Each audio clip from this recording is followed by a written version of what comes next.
눈 내리는 빈민가의 작은 약재상, 계단 끝에서 한 발을 내려선 남자의 어깨로부터 희미하고도 명징한 향기 하나가 흘러내렸습니다. 사포 플류겔. 4년이라는 시간 동안 오직 기억 속에서만 박제되었던 그 향기가 에델의 코끝에 닿는 순간, 견고했던 4년의 세월은 단숨에 무너져 내렸죠. 같은 시각, 유리핀 역시 멈춰섰습니다. 며칠 밤낮의 항해로 지친 그의 몸을 일으켜 세운 것은 창밖의 눈도 조국의 바람도 아니었습니다. 바로 다모르 프레이야. 환상이라 스스로를 비웃으면서도 그 끝을 따라가지 않고는 견딜 수 없었던 사무치게 그리운 그녀의 향기였죠. 사실 이 재회의 설정은 단순히 낭만적인 장치를 넘어 인간의 뇌 구조상 놀라울 만큼 과학적인 묘사입니다. 우리 뇌의 오감 가운데 후각만이 유일하게 기억과 감정의 심장부에 직접 연결되어 있기 때문입니다. 이를 흔히 프루스트 현상이라 부르죠. 시각도 청각도 아닌 후각이 가장 원초적이고 강력하게 과거의 감정을 소환한다는 것. 김혜린 작가가 재회의 열쇠로 향기를 선택한 이유일 겁니다. 작가는 두 연인에게 각각의 고유한 향기를 부여하고 그 이름 속에 두 사람의 관계 전부를 숨겨 놓았습니다. 부캐의 별 번외편 존재하지 않는 향기. 지금 시작합니다. 유리핀의 향기, 사포 플리길. 이 이름을 처음 마주한 독자라면 어딘가에 실제하는 고급 향료의 이름이라 짐작할 법합니다. 그러나 18세기 유럽의 향료 기록부터 현대의 향수 데이터베이스까지 사포 플류겔이라는 이름을 가진 향료는 이 세상 어디에도 존재하지 않았죠. 그래서 이름을 분해해 보았습니다. 사포. 이 단어에는 두 개의 그림자가 겹쳐 있습니다. 하나는 기원전 6세기 에게해의 레스보스 섬에서 사랑과 상실을 노래한 고대 그리스의 서정시인 사포입니다. 플라톤이 10번지 뮤즈라 불렀을 만큼 찬미받았던 그녀는 이런 시를 남겼죠. 어떤 사람들은 기병대가, 어떤 사람들은 함대가 가장 아름다운 것이라 말하지만 나는 당신이 가장 사랑하는 것이 가장 아름다운 것이라 말하겠어요. 함대를 이끈 남자가 끝내 가장 아름답다고 여긴 것이 한 여인의 향기였다면 작가가 유리핀의 향에 이 시인의 이름을 넣은 것은 우연이 아닐 겁니다. 또 하나는 꽃입니다. 로도덴드론 사포라는 이름의 관목. 봉우리일 때는 짙은 보랏빛이지만 꽃이 피면 바깥은 순백으로 열리고 그 안쪽 깊은 곳에만 검보라색 무늬가 숨어 있습니다. 겉으로는 차갑도록 고결하되 안에는 격렬한 빛을 감추고 있는 꽃. 유리핀 멤피스라는 인물의 초상과 닮아 있죠.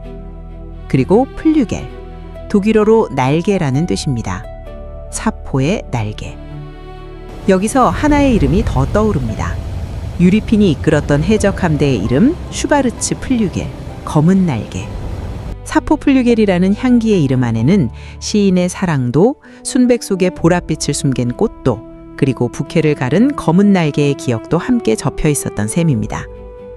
김혜린 작가는 존재하지 않는 향기의 이름 안에 유리핀이라는 인물의 모든 것을 숨겨두었습니다. 에델의 향기, 다모르 프레이야. 이 이름 역시 쪼개는 순간 숨겨진 의미의 문이 열립니다. 앞부분의 다모르는 프랑스어로 사랑해라는 뜻이고 뒤에 붙은 프레이야는 북유럽 신화에서 사랑과 아름다움 그리고 풍요를 관장하는 여신의 이름입니다. 여기서 주목할 원형이 있습니다.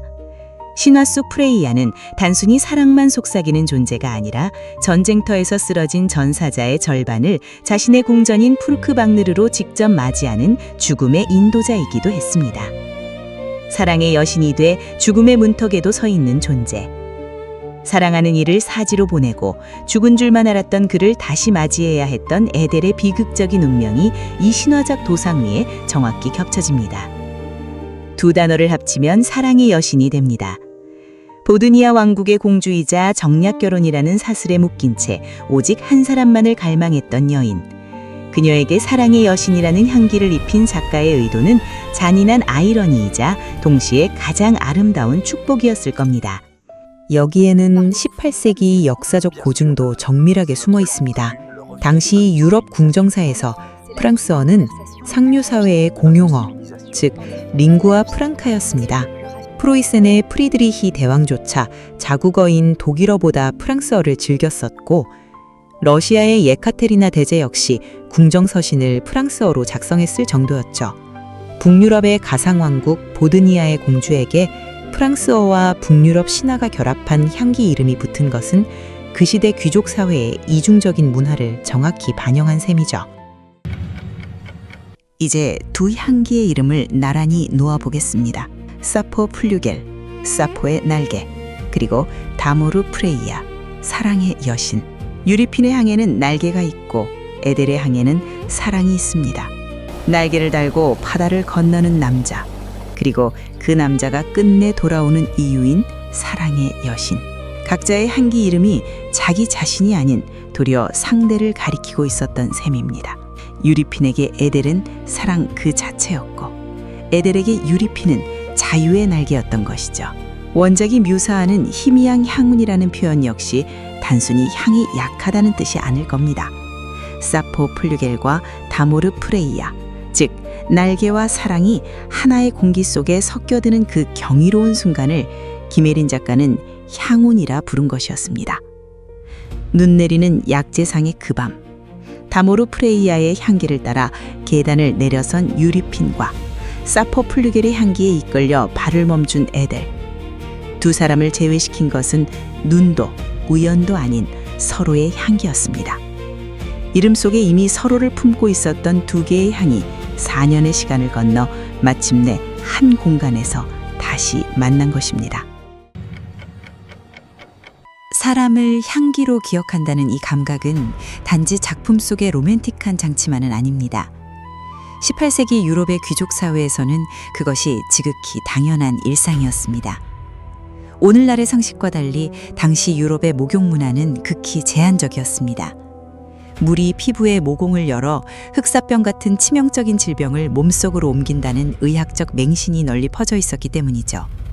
왕족조차 목욕을 극도로 꺼렸다는 기록이 남아있을 정도로 청결의 기준이 지금과 달랐고, 그 거북한 빈자리를 채우기 위해 향료 문화가 폭발적으로 발달하게 됩니다. 이 시기 귀족들에게 향기는 단순한 치장이 아니라 자신의 정체성을 증명하는 하나의 서명이었습니다. 가죽 장갑에 정교하게 향을 입히는 가죽 향유 가공법이 성행했고, 손수건과 편지지에 자신만의 고유한 향을 배게 만들었습니다. 가발에는 향분을 뿌리고 옷장에는 포프리와 향주머니를 넣어두었죠. 사교계에서 누군가를 떠올릴 때 얼굴보다 그 사람의 향기를 먼저 기억하는 현상은 전혀 이상한 일이 아니었습니다. 그렇기에 유리핀이 에델의 편지를 펼칠 때 종이 위로 옅게 배어나오는 다모르 프레이아의 잔향을 느꼈을 것이고, 에델이 유리핀의 잘린 머리카락을 품에 넣을 때 사포 플류겔의 향기가 그녀의 가슴 가장 가까운 곳에 머물렀을 겁니다. 향기로 사람을 기억하고 그리워하며 그 향기 하나에 4년의 세월이 무너져 내리는 서사는 18세기 귀족들에게 가장 자연스러운 감각의 언어였습니다. 작가가 두 연인에게 고유한 향기를 부여한 것은 결국 이 시대의 역사적 감각 구조를 정확하게 복원해낸 정밀한 고증이기도 합니다. 여기서 한 발짝 더 실제 역사 속으로 걸어 들어가 보겠습니다. 사포 플류겔도 다모르 프레이아도 이 세상에 실제하지 않는 가상의 향입니다. 하지만 만약 이 두 사람이 18세기에 실존했던 북유럽의 귀족이었다면 그들이 실제로 접했을 법한 향의 세계는 분명히 존재합니다. 1221년 이탈리아 피렌체, 도미니카회 수도사들이 작은 수도원에 정착해 약초를 재배하고 의약품을 조제하기 시작했습니다. 바로 산타 마리아 노벨라입니다. 오늘날까지 800년이 넘는 세월 동안 같은 자리를 지켜온 세계에서 가장 오래된 약국이죠. 유럽의 흑사병이 창궐하던 시절에는 전염병 치료용 약품을 제조했고, 시대가 흐르면서 향수와 화장품으로 그 영역을 넓혀갔습니다. 16세기 들어 일반인에게 개방되며 정식 약국으로 자리 잡자 유럽 전역의 네로라 하는 왕족과 귀족들이 이곳의 향을 찾기 시작했습니다. 메디치 가문의 카테리나가 프랑스 왕실로 시집갈 때 이 약국의 향수를 가져간 일화는 아주 유명합니다. 지금도 피렌체 본점에 들어서면 화려한 샹들리에와 프레스코 벽화가 방문객을 맞이하는데 약국이라기보다는 차라리 거대한 궁전에 가깝습니다. 그리고 이 역사적인 약국에는 두 개의 특별한 장미가 존재합니다. 먼저 유리핀의 사포풀류겔에 가장 가까운 실루엣을 가진 한 병, 바로 로사 노벨라입니다. 올드로즈 계열의 깊고 고전적인 장미향에 패출리의 묵직한 나무 내음이 밑바탕에 깔려있는 향수죠. 화려하지는 않되 한 번 스치면 좀처럼 잊히지 않는 극도로 절제된 품격이 담긴 향입니다. 작품 속에서 유리핀과 함께 묘사되는 장미들이 겹겹이 잎이 쌓인 올드로즈의 형태를 띠고 있다는 점, 그리고 원작이 강조하는 희미한 향운이라는 표현까지 겹쳐보면 사포풀류겔의 형상에 가장 가까운 현실 속 향기 아닐까 싶습니다. 다음으로 에델의 다모르 프레이아에 가장 가까운 한 병, 같은 약국의 또 다른 장미인 로사 가르데니아입니다. 5월의 장미와 가르데니아가 동등한 무게로 어우러진 이 향수는 밀랍에 보존된 꽃잎처럼 부드럽고 고전적인 플로럴 향을 풍깁니다. 이 향수를 맡아본 사람들의 리뷰가 무척 흥미로운데요. 마리 앙뚜아네트가 뿌렸을 법한 향, 18세기 로코코풍의 흰색과 파스텔 핑크, 고결한 취향의 숙녀가 쓸 법한 젊고 순수하며 여성스러운 향기라는 묘사가 이어집니다. 에델이라는 인물을 전혀 모르는 사람들이 보드니아 왕국의 공주를 그대로 그려내고 있는 느낌입니다. 같은 약국에서 태어난 서로 다른 장미. 하나는 깊고 묵직한 올드로즈고 다른 하나는 밀랍처럼 부드러운 5월의 장미입니다.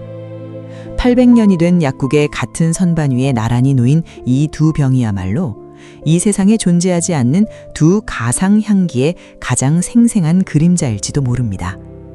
사포풀류겔과 다모르 프레이아가 서로 다른 이름으로 결국 상대를 가리키고 있었듯이 로사 노벨라와 로사 가르데니아 역시 같은 약국의 다른 장미로서 그렇게 나란히 존재하고 있으니까요. 김혜린 작가는 두 연인에게 눈에 보이지 않는 아주 특별한 선물을 주었습니다. 바로 향기라는 가장 사적이고 가장 가까이 다가가야만 비로소 느낄 수 있는 보이지 않는 고백 말입니다. 그리고 그것은 인간이 가장 오래 기억하고 가장 깊은 곳에 감정을 묻어두는 감각이기도 했습니다. 역사 속에서도 향기는 늘 강력한 기억의 도구였습니다. 기원전 41년 클레오파트라는 안토니우스를 만나러 가는 배의 돛에 매혹적인 장미향을 입혔고 그가 자신의 거처를 찾을 때마다 방바닥을 온통 장미꽃잎으로 가득 채웠습니다. 안토니우스가 평생 자신을 장미향으로 기억하도록 말이죠. 그리고 2000년 뒤 헬렌 켈러는 이렇게 적었습니다. 향기는 강력한 마법사다. 수천 마일의 거리와 살아온 모든 세월을 단숨에 뛰어넘게 해주니까. 날개는 사랑을 향해 날았고 사랑은 날개를 기다리고 있었습니다.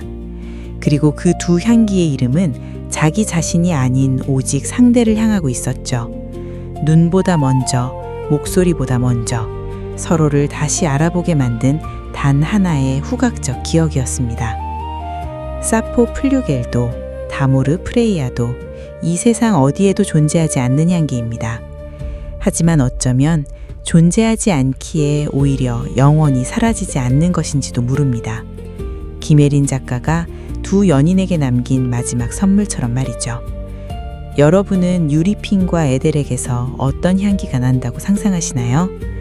부캐의 별 본편은 다음 에피소드에서 이어집니다.